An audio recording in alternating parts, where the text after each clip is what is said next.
Hey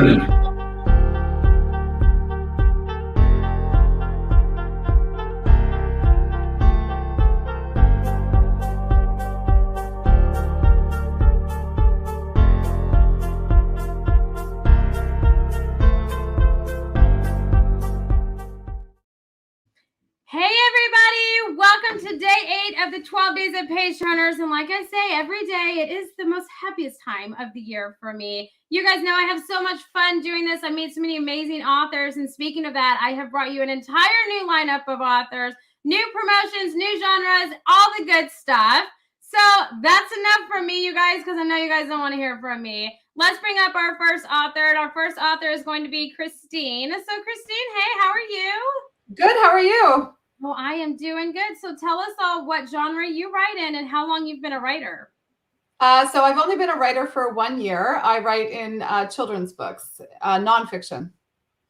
Oh, nonfiction children's book. I'm here for it. Okay, so you have to talk to me about it because I have only read, and this is going to sound so bad, I have a 3 and a 2-year-old, and I've only read fiction books. I should educate them in nonfiction books. But okay, so let's go back. What was the main idea of writing a nonfiction children's book? Because I'm there for it. Okay, so the inspiration was my earless cat, Teddy. So I started with fostering animals through the Heart and Soul Rescue Organization. And I had just finished fostering a litter of kittens, and they all got adopted. And I was just scrolling through the rescue website, and there was a cat that was severely injured from frostbite. And I ended up adopting that cat. And so I was no longer able to foster animals because he's kind of a one cat household. He rules the roost here. But I thought it was important to continue to help the Heart and Soul Rescue Organization in some way. So I wrote a story about how my cat lost his ears because it's a preventable injury. And I think educating children about that at an early age, they'll remember the story through adulthood. And hopefully not let their pets outside when they're cold. And then in the story, there's a scan QR code for if people connect with Teddy's story, they can donate directly to the Heart and Soul Rescue Organization. Okay, so I have a cat. I have 2 cats, but I have a cat that should be an only cat household. So I relate with you 100%. I'm a huge animal lover. I have this massive dog and then a small dog, and I have 2 cats. And my black cat is very much like a dog in a cat body.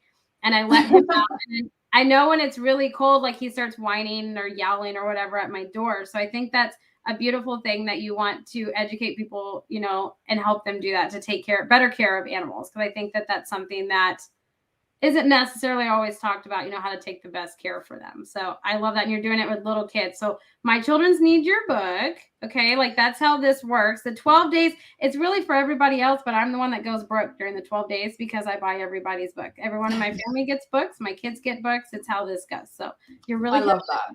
I'm excited about it for sure. But what made you want to kind of sit down and write it? And how long did it take you to write these books? It didn't take very long because it is a true story, but I was able to trace Teddy's history a little bit through various rescue organizations and foster shelters that he had spent time at. And the people connected with me, they remembered his story, and I got letters. I got photos of his injuries throughout his journey, and I was able to trace it back.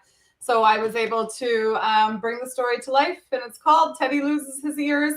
And it helps children with their self-esteem and disability awareness. So all of the stories are kind of multi-layered, so the children can connect with a lovable character. Oh, thank you. The children can connect with a lovable character, and they can see how it relates to their own lives and their own stories as well. And just recently this year, I published Teddy Loves Spaghetti, and that also is a true story. Teddy, during the fostering process, Teddy just kind of sat at the table with our family and expected to get a bowl of spaghetti.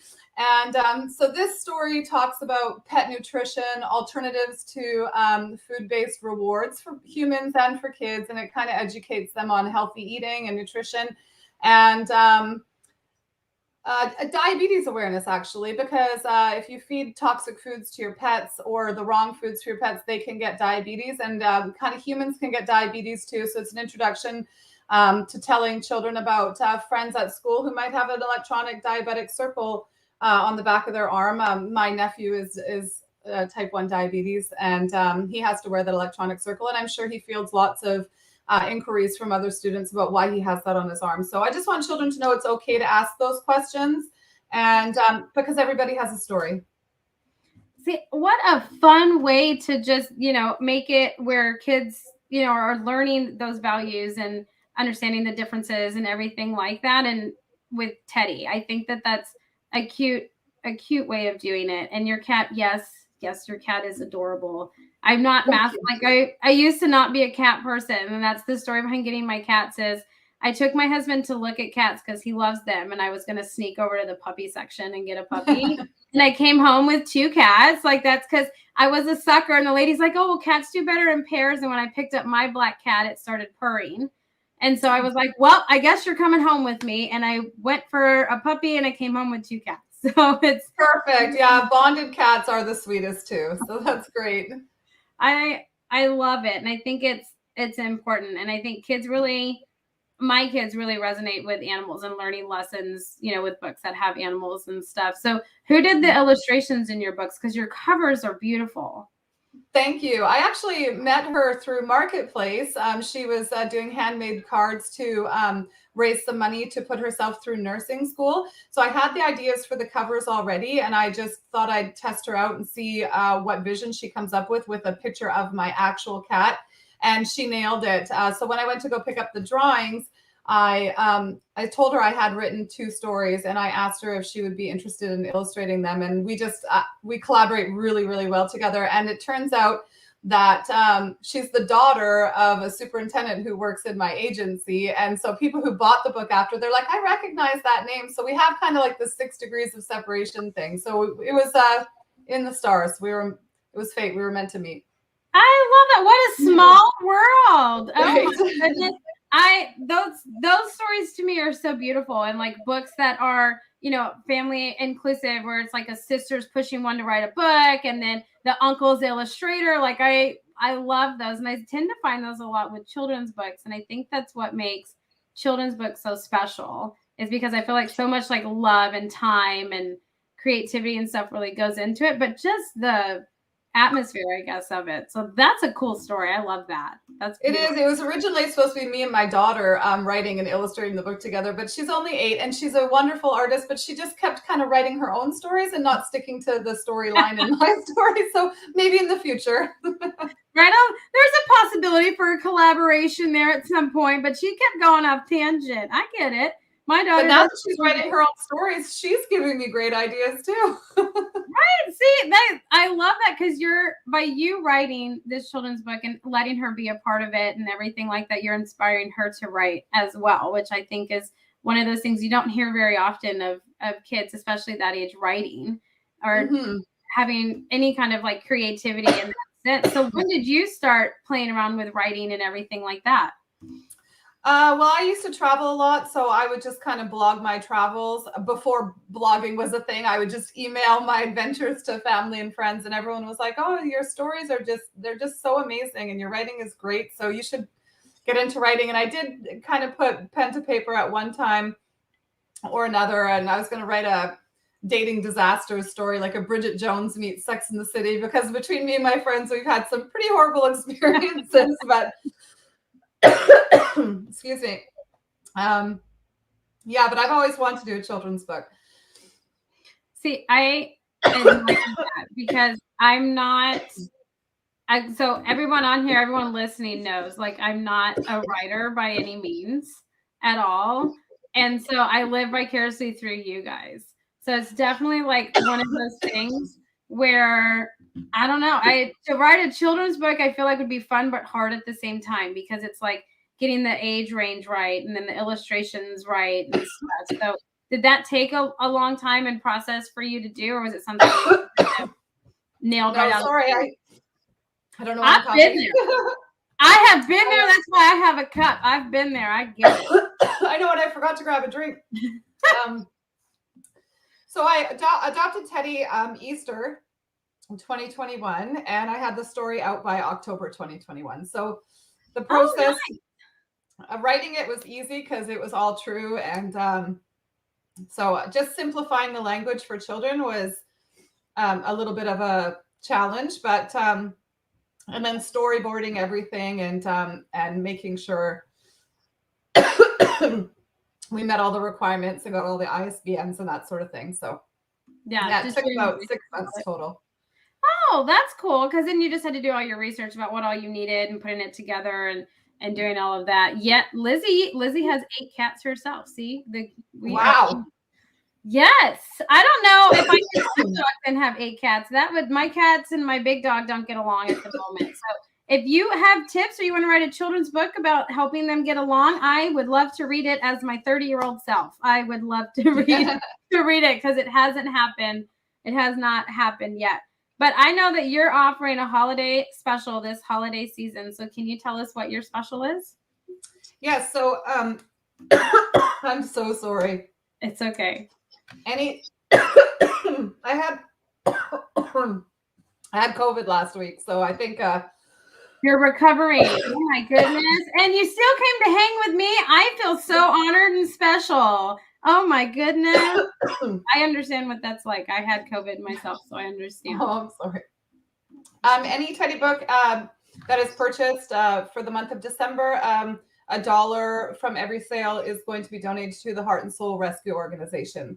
And that's the rescue organization that I used to help foster with and who connected me with Teddy. Oh, that is so beautiful. You are an animal person and I am your people, because if I go to an animal shelter, I'm leaving with all the animals. So I know it's so hard. I know I need to just have like an abundance of money so I can take all of them home, or I just can't go. Like when I went to get my puppy, my husband was out of work. I came home with a dog and he left his work trip early because I came home with a puppy. So I cannot be trusted in that department. So I understand. So fostering, I couldn't do because I would keep them. So kudos to you, because animals definitely need fosters and to help them get into good homes. And I 100% love that you're donating $1 for every book that's sold in December, especially to an organization that is so important and dear to you and to Teddy. So I absolutely love that. But Christine, thanks for taking time out of your evening and your recovery from COVID to come hang out with me. I feel very special and honored to have spoken with you today. So you guys, to get Christine's holiday offer and promotion, it is in the comment section down below. Will also be listed in the replay as this is circulating. But until then, everybody, I'm so grateful. Give Teddy a hug for me. I'm a big I absolutely will. So give him a hug. But you guys, coming up next is Brad Anderson. Brad, how are you? Hey, I'm doing all right. I'm just like looking for the mute button here. I'm all right. How are you doing? I am doing good. I am doing fabulous on this December 8th. December's flying by, man. It's really love it. Happy December. Right? So tell everybody, Brad, what genre you write in and how long you've been a writer. I write in science fiction. And I know, I was like, how do I answer that? I've been writing off and on for probably my whole life. And and then probably like seriously trying to get published for like the last 10, 12 years or so. I guess I've been doing that. So seriously for 10 or 12 years, off and on since forever. So it's just always been a part of you to write. Yeah. And it's like, I don't know the other authors, if they feel the same way. You just get stories in your head, right? And you got to like either write them or they just stay in there. Oh, I hear that all the time from authors, and I hear it all the time from sci-fi authors. They're like, I have this like voice in my head of this world, and it's just dying to come out. It has to come out, Amy. I got to get it out. Like it's nagging at you. Yeah. So just plays over and over. I love that. So, I mean, this may be a hard question for you to answer, and you don't have to answer it. But how many ideas do you have that are percolating that you're just like do you have like a wheel and you can just be like, oh, we're going to mess with this one today? Or what is that like? So that was always the hard part. Because you can get ideas a lot faster than you can like write a book, right?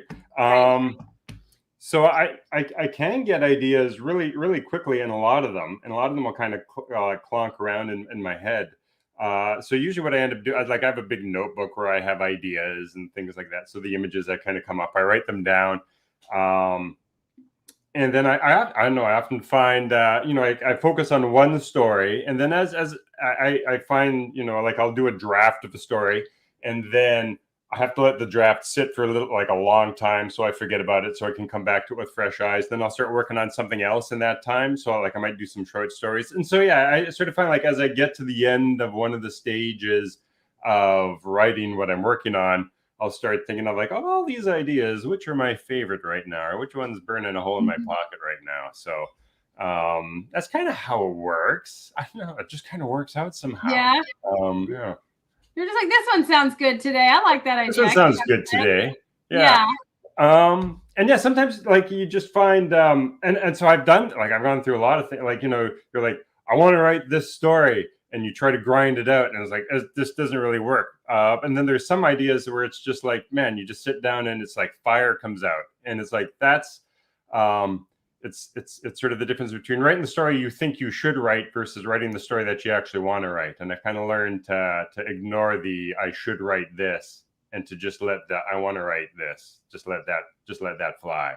I don't know if that'll lead to me being successful or not, but I'll enjoy myself more while I do it. I'll have a fun ride at least. Hey, you know what? As long as you enjoy writing every day when you get up and you write and you have these ideas, to me, that's success, and enough, to an author, because I feel like the day that you wake up and you're just like, oh, I have to write, or I need to hit this deadline, is the day it's not successful, right? Because you don't enjoy it anymore. Yeah. And I don't know if the other authors have sort of experienced this as well. Like there's a stage where like nobody knows that you're right, and you just kind of write for yourself. And then I got a book published. Yay! I got this book published. And then I kind of feel like, okay, now I need to write to get published. And okay, so what's marketable now, and what's selling now, and I should write in that. And I found that just wasn't working for me. And it's kind of like, do you write for the market, or do you write for yourself? And what are the trade-offs with that? And I don't know. There we go. I can only write for myself. So there we go. I love it though. I find that authors that write for themselves and not for a genre or for readers have much better stories in their writing. And it comes across because in your love for just what you're writing and your story and your passion, it comes across, and that's a reader's point of view. So, I mean, I don't know. That's just my opinion. I hope so. I think it's definitely one of those things. So what made you pick sci-fi? All the story. Okay, so I guess all the stories in my head seem to be sci-fi. That's just what the stories in my head are. Do you like those, like Avatar and like Star Trek and Star Wars, and that kind of like feeds into it, or is just that's where your mind goes? Like I read and write more. Like I read and watch like more broadly than sci-fi. Like I do like sci-fi, and I read a lot of sci-fi. But like I read a lot of fantasy, and I read a lot of fantasy and sci-fi. And what I watch, like movie wise, I watch some sci-fis. I love horror movies, but I don't write horror. But I don't know. So the ideas that I have in my head tend to be sci-fi, and I also think you can explore ideas in a made-up. I find you can explore ideas in a made-up world maybe better than you can in the real world, right? Like in a made-up world, you can sort of make up the world that expresses the idea that you want to express. So the world is catered to that idea. And then also, I find, in real life, people have their people have their biases. People have the beliefs that they have. And so they come with baggage. They come with that baggage to your books and stuff like that, right? Whereas if you're like, hey, we're just going to leave all of that behind. We're here with this make-believe world. People don't have necessarily baggage that they bring to that, and they're maybe willing to see it with fresher eyes. So you can explore things a little bit. I don't know. I find you can explore things a little bit more objectively, as long as you don't get preachy. As long as you don't get preachy, you can explore things a lot more objectively, I think, with your reader than you might be able to if you actually had a real world and real labels on things. So yeah. So what is your world building process like? You know, does it take you Slow. months to do that, or what is that process like? Yeah, world building is slow for me. I love the world. The world building is fun. I love it, but like you got to actually have the story. Um, so I have the idea that I want to express in my story, right? And then, okay, so I need the world to express the idea that I want to have. And so you sort of envision and you create the world that you want to have. Maybe this is a good example here, right? So this example here, I wanted to explore with the sci-fi book there. I wanted to explore a character who was really, like knew a lot of stuff. Like, it was really well, like it was kind of a hero in his own right from previous, but the world has changed and events have changed and things have changed, and he doesn't necessarily see the truth anymore. He doesn't, like, we have limited senses, and so he doesn't, he can only see what he sees, and he's learned what he's learning. He comes from the culture that he comes from and stuff like that, and that gives him limitations, right? And so how do you sort of proceed when the rules that you used to work by no longer work anymore, but you sort of have these limitations, right? So, okay, I needed to create a world where there's like a threat that changes, and I needed to create sort of this background for this character where he'd have these beliefs. What are those beliefs? What's that belief system look like? What do the traditions look like, and things like that? So sort of from this idea came the character, and from the character, I needed to create a world that could create that character and create the problem that that character faced. And so you start to flesh out the world, and you flesh out the parts that you need from the world. And then I find there's a bit of an iterative process. So I'll spend, like, honestly, a couple of months sort of fleshing out the world and doing the world building and the character building. And then I'll start to write, right? And then as I'm writing, there's all these gaps, and I make a flag of all the gaps. And then after I finished a draft, I go back and I do all the gaps of the world building. And there's this bit of an iterative process back and forth as I write, and I find gaps, and I fill the gaps, and I do some more writing, and I find some more gaps, and you kind of go back and forth until one day you have a finished novel. And you go, whew, there's a lot of work. Yeah. I feel like sci-fi, to me, just, I know, like, all the work that goes into just building that world, and especially if you like have a map of it and you're doing portals to other worlds and stuff. Yeah. I feel like it is the most intricate genre to write in, and it takes the most time to publish that, because you can't just write one, right? You write one and it's like this big long one, and you break it into several ones, or you're already on book 2 for book 1 comes out, and all these things. Yeah. But you have to develop that world, and that is what takes so long. So I find it's the hardest genre for me, at least, to like wrap my mind around and stuff, to write, because you have to do that. And sci-fi fans can be really picky. They'll be like, that's not consistent with the laws of physics. And you're like, yes, yeah, exactly. Like when it's like the hard science, and it's like, yeah, like to bring you comfort. I never took a chemistry class ever. So if you were to put chemistry stuff in there, I wouldn't know if it was good or not, because I'd be like, oh, this sounds like it goes. Yep, that's what we're going to do. That sounds good. There's big words in there. I know, that's my target market. Yeah, there's big words in there. That sounds right. Exactly. Yeah. Right. But so how long did it take you to write your book?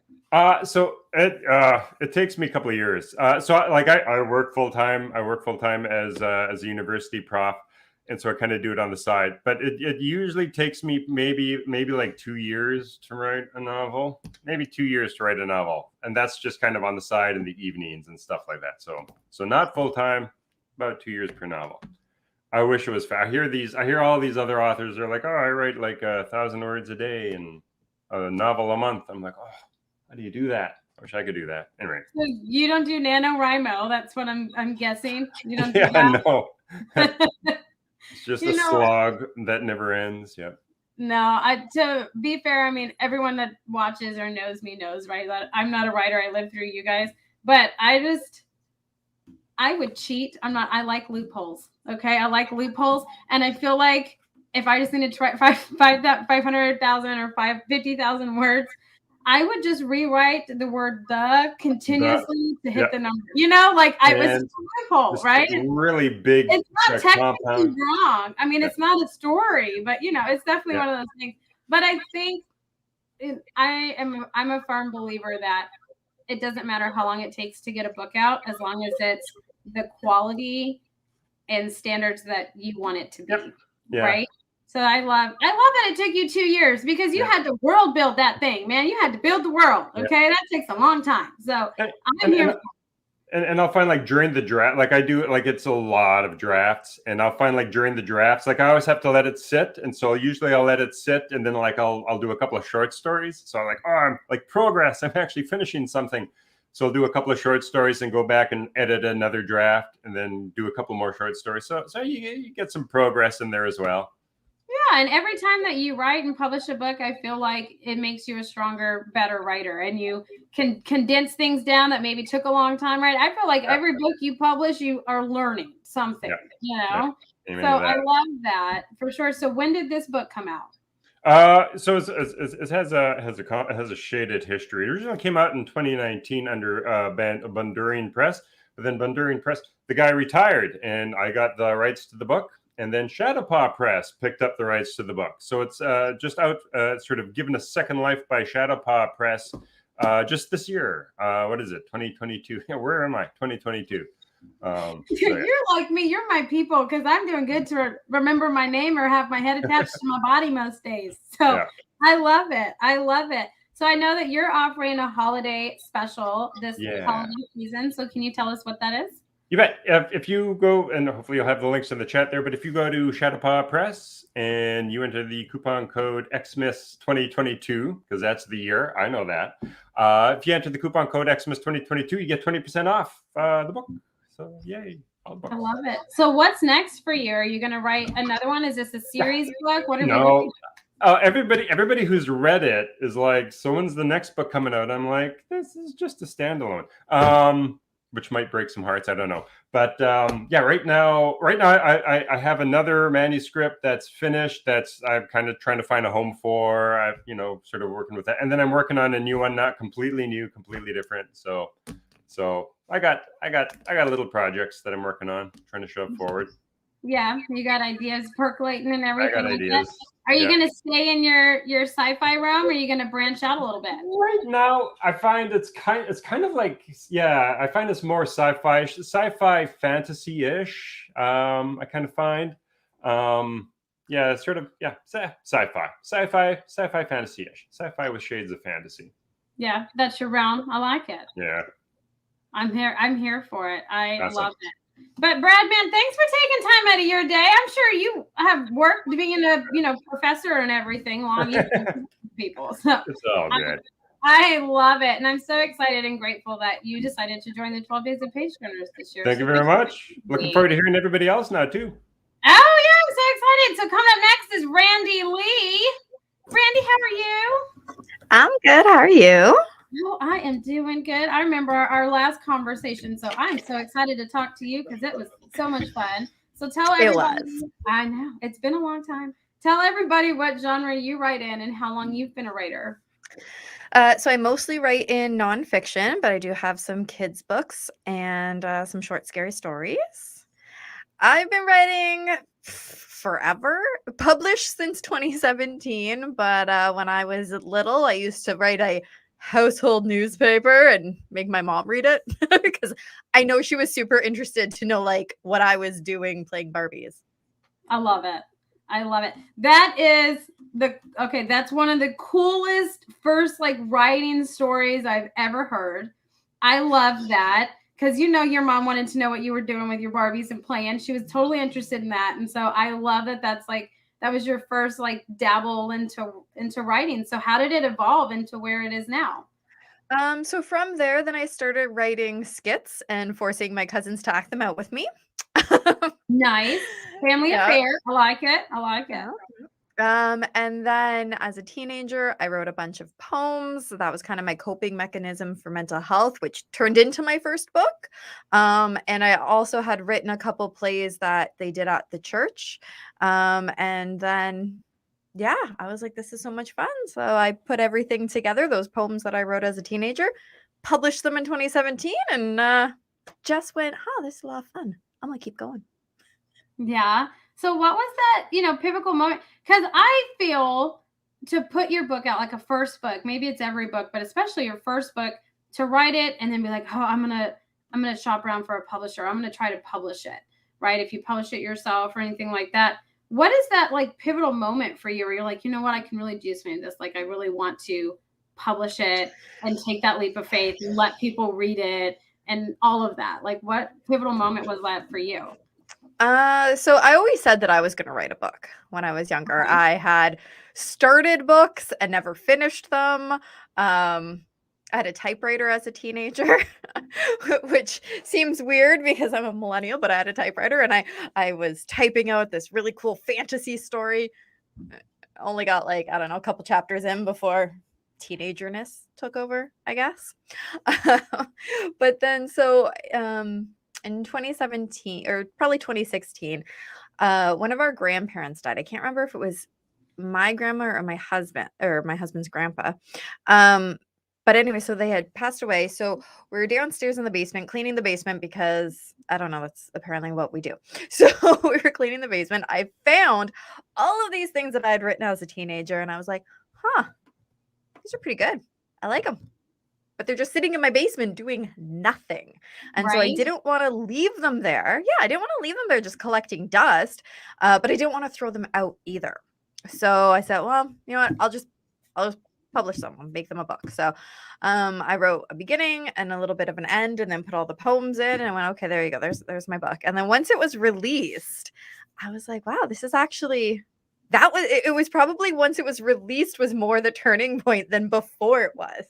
Because before it was just like something I said I would do, so I'm going to do it. Right. Afterwards, though, it was like, this is awesome. People are enjoying this. They're giving me good feedback on it. I'm going to keep going. See, I love that because I feel like for most people, it's like right before your book gets published because, you know, a lot of them that I talk to, they're like, oh, well, you know, it's like putting yourself out there, right? And what you love and what you think is good and letting other people kind of critique it, right? Which is the Yeah. hardest thing. Like none of us like to be critiqued, right? No. I'm hard enough on myself. I don't need no one else to tell me nothing, right? Well, you're But awesome. So. But I think afterwards when you post it, I think that's genius because, or not genius, but I can see how that would be difficult, I guess, to like process or that pivotal moment, you know, I could see that for sure. I've always liked doing things backwards. So Yeah, I'm here for it. There's more than one way to do something. I have learned that on the 12 days this year. There is more than one way to do anything. So I'm here for it and I love it. But you said, you know, you mentioned that you have children's books, but you also write nonfiction. So which one came first, nonfiction or children's books? Nonfiction. So that first one, that book of poetry, it was all poems, very, very dark poems. Okay.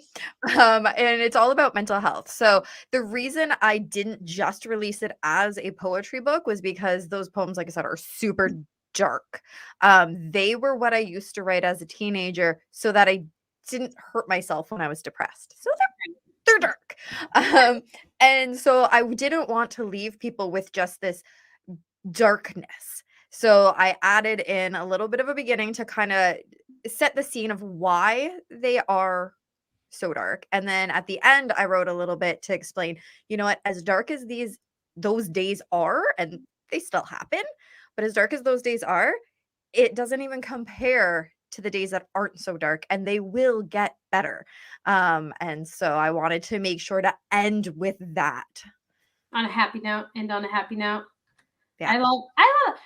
Okay, so I'm just a positive person, so I'm probably biased because I just wake up and I'm just like, oh, puppies and rainbows. Yes, I'm here for it, right? I have to do that. It's just, I have a 3 and a 2-year-old, so when I don't want to get out of bed, I'm like, oh, puppies and rainbows. Yes, we're going to do it, right? But I think, you wrote them when you were a teenager, right? So dark makes sense, you know, teenage, no one wants to claim themselves as a teenager, right? Nobody, they're like, nope, I'm not claiming that. So that makes sense. And I think mental health is something that a lot of people don't talk about, right? And they struggle with, and they don't talk about it. And it's like taboo to talk about it. And they're really hard conversations that no one wants to have. So reading them and relating with someone else that's also going through something similar that they feel, I think is important. And I feel like writing mental health is therapeutic but hard, because it really is like being raw and letting all of that come out, right? Which is that would just talk about being vulnerable on a whole new level. Right? Right? And this is why I have some like kids book, because in between all of that very raw emotional stuff, I have to kind of lighten the mood with some other things, or even the scary stories. You know, monsters lighten my mood. You know what? Okay, it's not just me, because I was watching Breaking Bad. I don't know if any of y'all have watched this. I just recently watched it, okay, like within the last 5 years. And when it gets super heavy, I would have to put on a children's movie. And this was before I had children, okay, because I was like, I need something happy. Like, I need something happy. So I totally understand, like, writing a children's book, in between. Like that, I totally understand, and I get that. So what other nonfiction books do you have do they all correlate with mental health, or are they all on different topics? So they're all kind of within the realm, but they're still different. So the second one that came out, it's called A Mother's Truth. And so my kid has autism, my youngest. And so the hardest part, just like with mental health, the hardest part is feeling all by yourself. Right. And not knowing what to do, who to talk to, because some people, especially when he was younger before the diagnosis hit, would be like, you just need to discipline him more. And I'm like, I don't think that's gonna work. And so my friend actually co-wrote this one with me because her son has a lot of anxiety and trouble as well. So it's from our perspective as mothers. So it's basically two stories in one.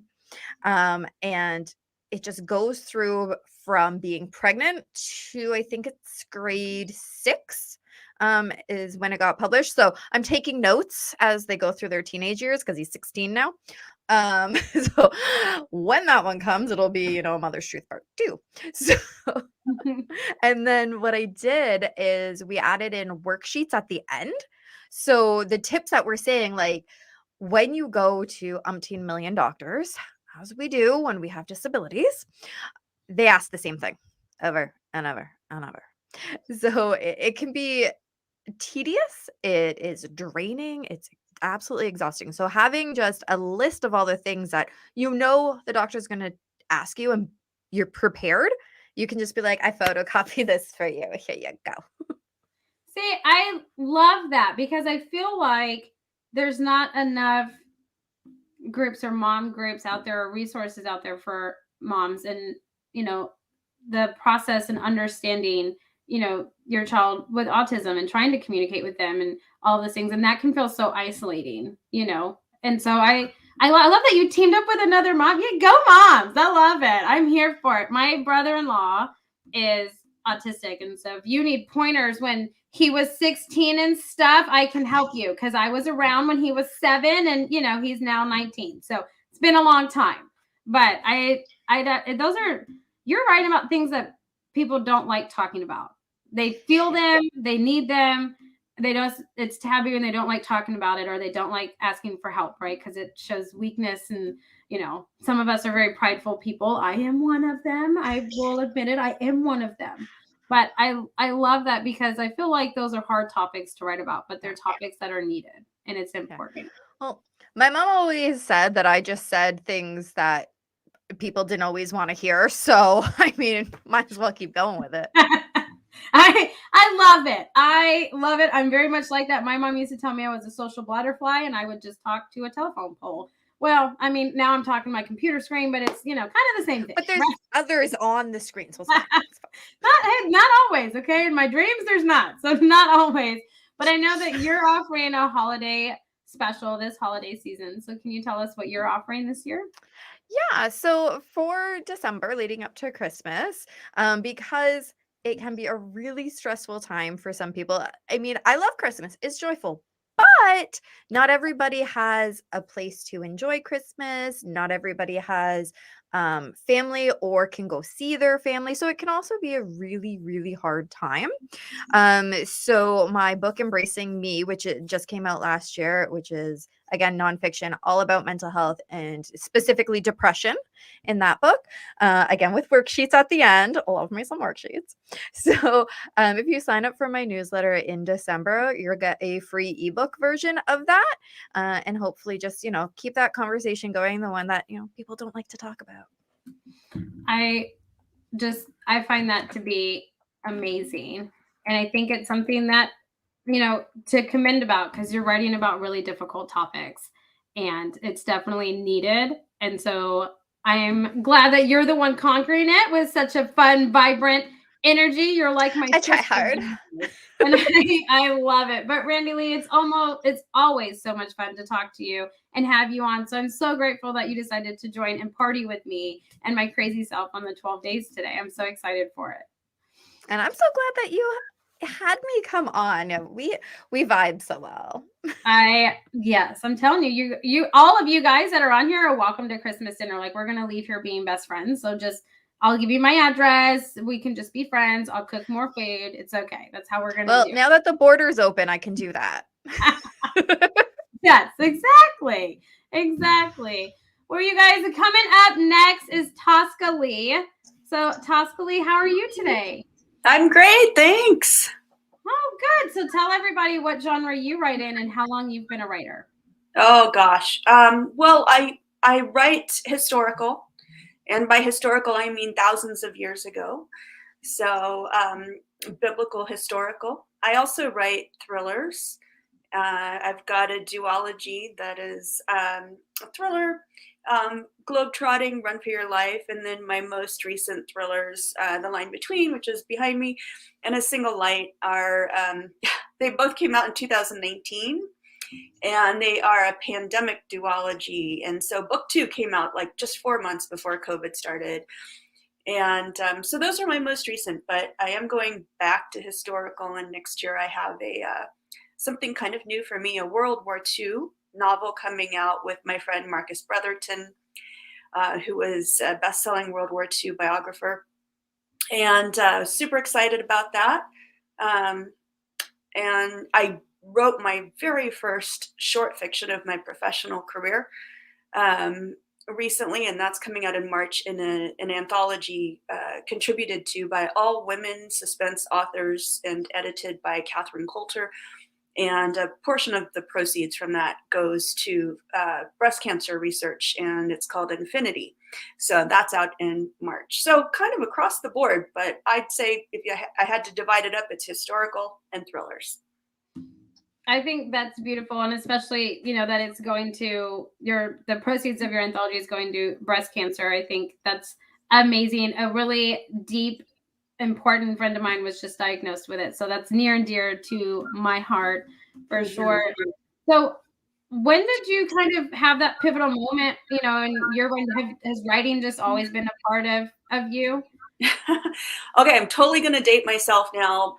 So I loved writing as a kid. I wrote a lot as a kid growing up, but I was really intent as a young person to follow my aspirations to become a professional ballet dancer. And so that was the early part of my life. And I guess the common theme there would be that it's all about storytelling, because when you're in a ballet, you're telling a story, you're not using words. I always loved writing, but it wasn't until after those professional aspirations kind of went by the wayside after an injury when I was a teenager that I thought maybe this isn't going to work out. And so I went off to college in 1988, and I thought that I'd go into marketing or, some other thing. And I came home my freshman year for spring break, and I was talking with my dad, and I've always loved books. I've always loved reading. I was the kid who got in trouble for reading during math class.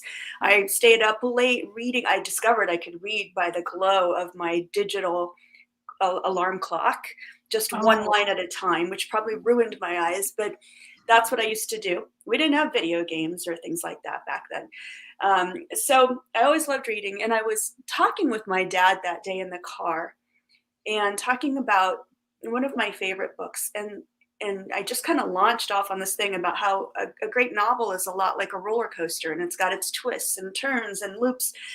And I just blurted out that day to my dad. I said, I think I'd like to write a book.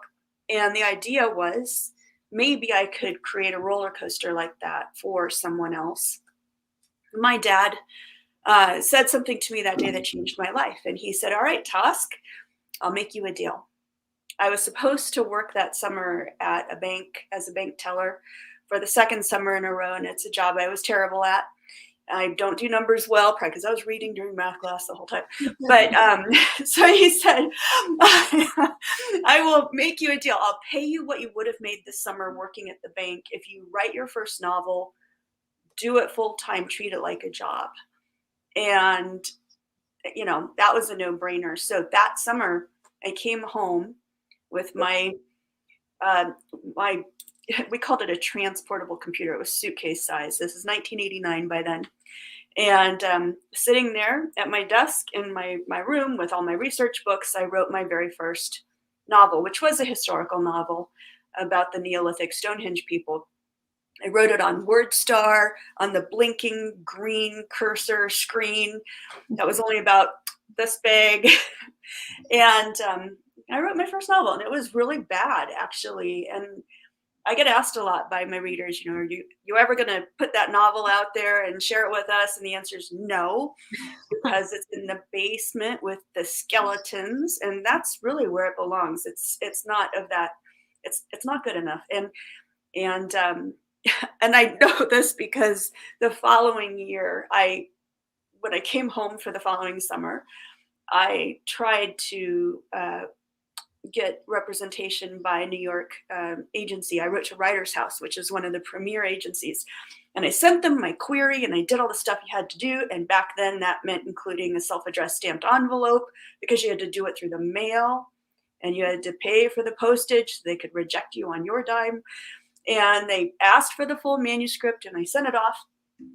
And a few years ago, I found my rejection letter from them. And it goes like this: Dear Miss Lee, even after reading your 23-page synopsis, never do that. We are still not sure what this book is about. Your plot lacks tension. Your characters are two-dimensional. But it is strangely reminiscent of Clan of the Cave Bear, which was a book that I loved growing up. And so what I took away from that rejection is my book is like Clan of the Cave Bear, and I should totally do this again. So that's how this all started in the late 80s. I worked on another book for a while. The book that became my first published novel happened around the late 90s, and it took me 6 weeks to write and 6 years to get published. So it's been kind of a long journey, but that's how it started. That's such a beautiful story, because one, you had the support of your dad, like the encouragement to be like, okay, instead of working, try it, right? And you know, like you said, that novel's never going to see the light of day. So I understand. I get it. It can be buried down. I understand. Yeah. But I like how you talked about your rejection letter and everything that you took from it, and you continued to write, you know, because I feel like so many authors, like me, myself included, if I was an author and I got a rejection letter, I'd be like, oh, they hate me, I'm just never going to write again, right? Because we're so critical of ourselves. So yeah. I love that you just scammed him, like, okay, so my book sounds like this. I love this book. Perfect. We're going to do it. Like, I love that. I feel like that's the mindset you have to have.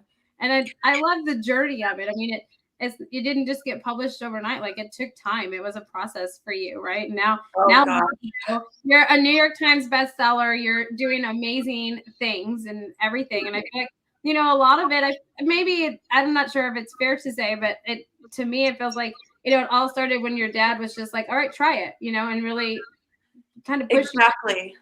Yeah. There's a lot of things I've done in my life that I never would have done if somebody would not have believed in me or said, you know, maybe you should go for this or try this. And you know, my dad's a professor, not of English. He's a business management professor.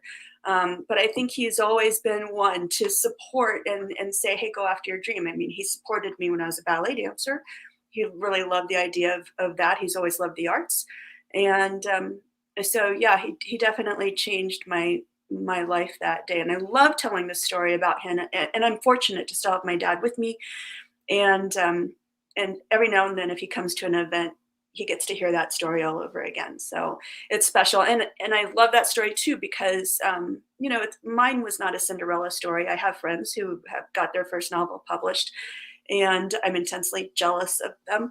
But mine was not that way. And I tell people when I teach, because I do teach writing quite often, the only way to learn how to write a novel is to write a novel. You can read as many books as you want about it. You can study it, but basically at the end of the day, you do that too long, you're just procrastinating. You have to get in there in the muck and in the dirt and in the mud, and you have to just slog around for a while, and it's going to be gross. But that's the only way to learn how to do it. Yes, for sure. Right. You just have to jump in and do it. I feel like that it applies to so many areas of life. You just got to do it. You just got to jump in, test the waters, then you figure out, oh, well, maybe this isn't for me. Like, I obviously know writing a book's not for me unless it's video and I can talk with my hands.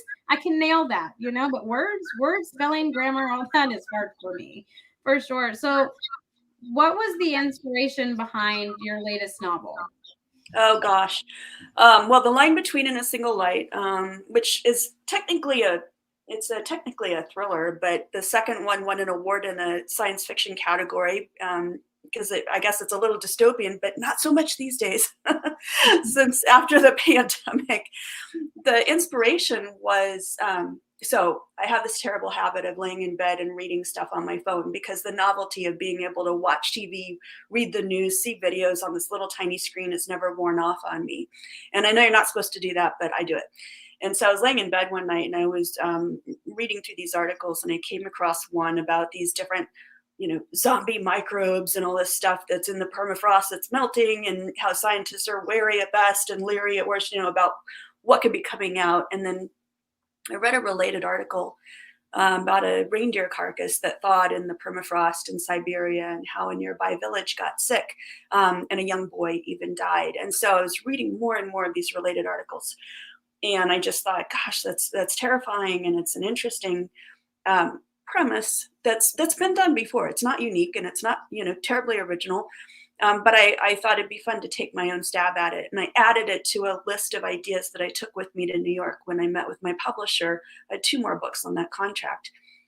And on that list also, I had an idea for a young woman growing up in the Midwest where I live. I live in Nebraska, who has just been kicked out of a doomsday cult, which is the only thing she's known her whole life. And now she's got to start over in the outside secular world that she's been taught to regard as evil. And so I marched into this meeting with my list of about 10 favorite ideas. And my publisher said, I like this one, the Doomsday Cult one, and this one, the Permafrost one, and I think you should put them together. Oh. And I remember thinking, what? But being the good little writer soldier, I marched home and took a stab at it. And honestly, I had a ball. And the main character, her name is Winter with a Y. She's named after my stepdaughter. I have 4 stepchildren. And I loved writing her story. Family elements always tie into every story. They truly do, and that's what makes the best stories. And I love how you're like, I marched into this meeting with all these ideas, and they're like, these 2, and they made me put them together. I love that, because I can visually see that, and I'm just like, oh yeah, she's gonna walk in, boss over here. Yeah, these are all my ideas, and they're like, yeah, no, we're doing these. And you're just like, yeah. oh, well, I was terrified. You're like me. I'm on here. I'm not awkward. I'm super awkward in person, right? So I would have been like, oh, well, I'm not sure if I can do that, but sure, let me try. Anything. So I can just imagine like myself in that situation. It's so funny to me. But I know that you're offering some holiday promotions and specials this holiday season. So can you tell us what you're offering? Yeah, absolutely. So right now I'm running my annual holiday giveaway, and that is a cozy reading comforts package. So it's chocolate, coffee, tea, a blankie, slippers, all the stuff you need when you're reading in the winter. And then I also have a giveaway that's just for my international readers, because the other one's for the US, because shipping is a bear. And I'm giving away a copy of The Progeny and the sequel, Firstborn. I do have a free book called Ismeni, Ismeni, and it is a free prequel to my novel about the Queen of Sheba. And so there is that. And I'm going to give away a copy of The Line Between tonight. So if anybody wants to win it, I think you just say, I want to win that in the chat, right? Yep, you can put it in the chat. You can send me a message. And once we get off, I will spin my famous wheel of names that everybody knows and loves because I love corny things and I love the wheel. And then I will get in touch with you and get it all your information to Tosca. But Tosca, it's so much fun to talk to you. I haven't talked to you. I've heard so much about you from Mickey, and I have yet to talk to you. So I'm so glad I got to meet you and have this conversation and have you on the 12 days. It's been so much fun. So thank you so much for having me. This is a ball for me. So thank you. Oh, good. I love it. You're welcome anytime. So coming up next is W.L. Hawken. How are you? Thank you. I'm really enjoying listening to all these different authors as we go through this. And I'm thinking, I've got that in common and that in common and that in common. Yeah. My cup runneth over because that is my deal. So when I schedule out these whole things, I try to put every night of people that don't know each other or don't know each other very well. So then you meet author friends, right? And you network and you connect and you do all of these amazing things because I'm a firm believer in, supporting and everybody helping each other, right? So you nailed it. I love it, W.O. You nailed it. It's all good. But tell us, what genre you write in and how long you've been a writer. Right. Okay. So I really, I say what I write is myth, magic, and mayhem. So I'm a genre bender, and I write mystery thrillers, but my characters are witches. And so there's a little bit of magic in there. There's a lot of mythology in there. And so I have that. And then I also have a couple other things on the go as well. I love it. So you just blended all kinds of things together. So what are the things you have on the go? Is it the same, similar blend of genres, or is it completely different? It's different. So the first book I wrote, you're always asking, like, where did this start, right? So I first wrote a book when I was 30 and I was leaving my ex-husband and starting university. And I found that book a couple of years ago wrapped in brown paper, because Tosca will remember that's how we used to copyright stuff, and we'd mail it to ourselves, right?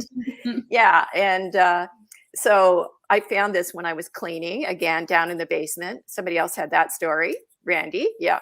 And I read it and I'm like, oh, it's a romance. That's interesting. So I started rewriting it, and I got a few chapters into it, and then the woman found a hand in her shed of a missing Indigenous girl. And then that girl started talking to me. And so the whole story kind of morphed into something else, but I kept the original characters.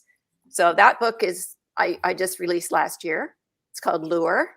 So it's about a small town called Lure in Minnesota on the Chippewa Reservation. So that's one thing. It's romantic suspense, which has nothing to do with my other series. Right. Okay. So you're dabbling in all kinds of stuff. I love it. I'm here for it. I have one client who is writing like 10 different books at the same time. When he gets like writer's block for one, he switches to the other. And that stressed me out and gave me such anxiety. Such anxiety. So you writing in different genres to me is just like, oh, it's an accomplishment. I love it. I actually have that going on right now. So I'm writing book 5 in my Myth, Magic, and Mayhem series. Okay. And I'm taking a new course in creative nonfiction at Athabasca University. So I'm starting to write like memoir stuff and looking for my Indigenous ancestors. So I'm really going into that. And then I've got this other book that I wrote about when I was a lighthouse keeper for a while on the Pacific coast. And so I thought, this is a really great place for a mystery. So I kind of put all those lighthouses together and put some, I made it a kind of a mystery, but there's a paranormal element to it because the girl can see ghosts. So, so that's what I'm saying is it's still like I'm all over the map, right? But there's always something mythical and magical in there. and a mystery, because I love mystery. So, okay. I'm jealous that you were a lighthouse keeper. That's like my ultimate like dream job. I don't even know if they like, I mean, I'm sure they still have them, so I'm not even gonna say it. But like, I just find that to be like the coolest thing. And the fact that you like tied in the whole ghost to it, I don't know why, but I feel like you're a lighthouse keeper. You totally see ghosts. You So do. I'm They're here, out there. Yeah, for I'm sure. here for it. Like I Yeah. love that. And I think expanding and writing in different genres and stuff. Yep. See, Greg had me at Lighthouse. See, I'm not the only one. Lighthouses are just awesome. Awesome. My dogs are going off because my kids are coming back from a parade with my husband. But Yeah. you correlate the two together, right? Ghosts and Lighthouse. It's just like, yes, I'm here for it. And I don't know, a part of me, I guess, is that's why I want to be a lighthouse keeper. So I need to come visit you because that would be so much fun for me. But I think expanding your skills and writing and all these different avenues, because you mentioned it like you're all over the map, right? Mhm. But I think that keeps the creativity and your writing and stuff sharp because you're always challenging yourselves in different avenues and different directions and stuff. Sometimes at the same time, which is that gives me anxiety as bad as outlines. Like, I don't know if you guys like writing with outlines. I failed outlines in high school. That's probably why I'm traumatized and I don't write, but I don't know how you feel an outline, but I did, and it gives me anxiety. So I'm fascinated by that. So what drew you to do, like, you have romance, suspense, and then you have your blend of a genre. So what drew you to those two? Those just things that you enjoy that you also like reading, or how did you kind of narrow down what you wanted to write in? I write the kind of books I love to read. And that was it. It's like, if I can't find something that's interesting to read, I'm just going to write my own book. And I don't use outlines at all. But I'm really open spiritually. So I'm like, okay, guys, I'm here, who's got a story. And I just wait till they tap me on the shoulder and start talking to me. And I see movies. The first scene actually in the lure that I just put out, I dreamed it. And then I got up in the morning and I typed it on my Commodore 64, going back, but way back there, right, Tosca? Yeah. And we had to use code in those days. Anyway, yeah, and I still do that. That is my method. So I've actually written a book called From Spirit to Page, Writing with Your Muse. And I've taught those workshops, and because a lot of people say, oh, I have all these ideas, but I can't get them down. And so that's what we worked on, was how you get those words on the page. And so I write what I love. So my series, which is, I used to say it was urban fantasy with a twist of murder, but then I was like, it actually, now there's thrillers in it, and there's always death. Yes. Okay. But it's, yeah. So anyway, I started writing that when I was an English high school teacher. Yeah, Commodore 64. Yeah, so I was a high school teacher, and I'm a super introvert, and which is why I have so many friends that are not in human bodies, and they just kind of have this world that I live in. And I was coming home and either lying on the couch and watching Big Bang Theory for 4 hours. I love it. Right? Yeah, or whatever. Like, I was losing my mind. So actually, that's why I became a lighthouse keeper. I took a year off because I was like, I gotta get out of this high school. But anyway, I joined the Coast Guard. But so that's how I started writing my series. Is I started coming home and I came up with this Wicca coven, and on weekends, holidays, I would just write all the time. And so the first one took me quite a long time, but I fell in love with the characters so much that they just like moved into my bedroom basically. And, I mean, they're there. So they're still there. I mean, they've been there like 12, 15 years now. And, and everybody falls in love with my hero in the books because I love him. So that's kind of how that happened. And then he gets into a lot of trouble. So. Well, I mean, we all get into trouble. We all do, for sure. But I love that if there wasn't something out there you wanted to read, you were going to write it. And I think that is, to me, that is the coolest thing, and it's really taking and like, okay, well, I've read this, I've read that. There's nothing like appealing. Because like when you are streaming something, you just go through the Netflix and you're like, there is nothing that I want to watch. I can visually see you do this and you're like, well, you know what? I am going to write what I want to read. Yeah. And that's so empowering, but it really just shows like your creativity and your imagination, because you're just like, well, here we go. We're going to do it, instead of watching Big Bang Theory, which I am a Sheldon fan. So I love that show. And young Sheldon too. Yes, I need Yes. to get caught up on that for sure. Yes, I'm yes. behind. But Yeah. so you mentioned it took you a long time to write that first book in your series. So how long is a long time? Like 2 years? What's the time for you? Yeah, well, I mean, I had to go do a lot of research because, like Tosca was saying, I love prehistoric history. I don't love sci-fi because I hate the future. I'm all about the past, except for time travel. But my time travel happens not in a normal sci-fi my time travel happens because they conjure up the Celtic god Cernunnos and they demand that he take them, where they're going to go. So, which is prehistoric Ireland. So I did a lot of research in Ireland and Scotland. And so the first one is they're in Vancouver, and then they have to go following the serial killer to Ireland. And there's always standing stones, dolmens, all the Irish characters. The fairies are in there. And the second one, they go to Scotland. Again, it's an archaeologist, so there's standing stones there. And one of the guys gets accused of murder, so they have to figure out the real murderer to get him out of jail. And the third one, vampires. And the last one is the one I'm giving away. Oh my goodness! Not giving away. I've got it on discount. Yeah. Right.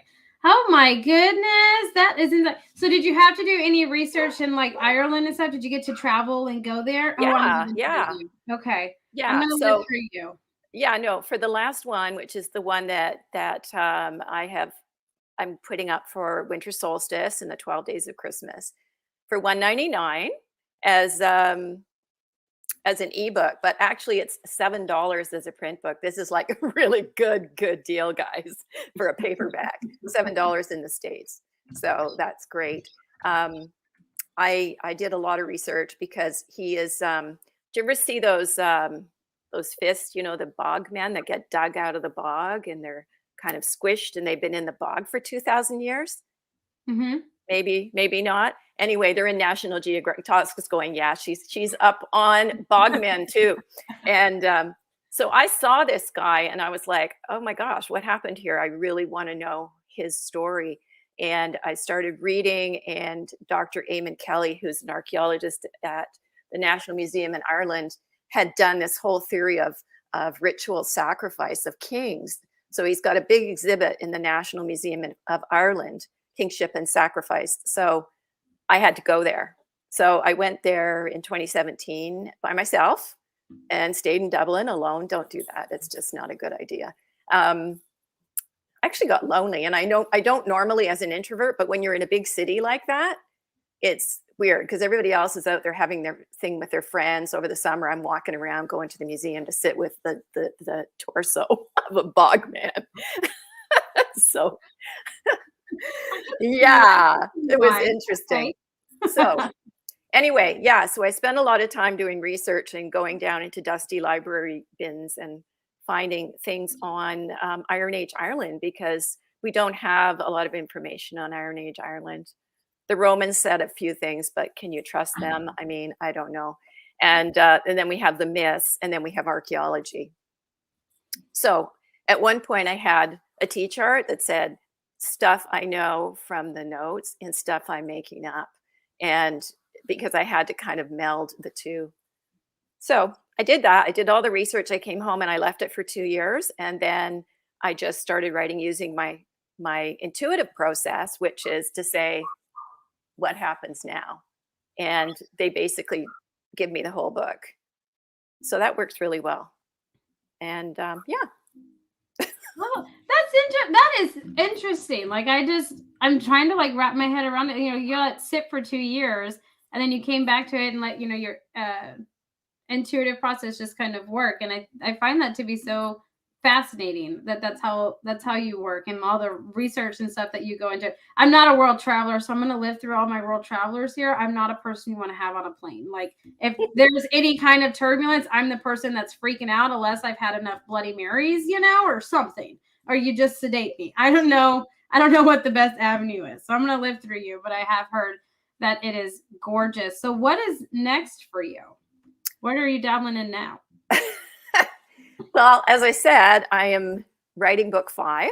So when they come back, they time travel out of Iron Age Ireland and they just kind of land with nothing in modern day Ireland. So they've got no Visa cards, they've got no ID, they've got no phones, and like, how do we go anywhere?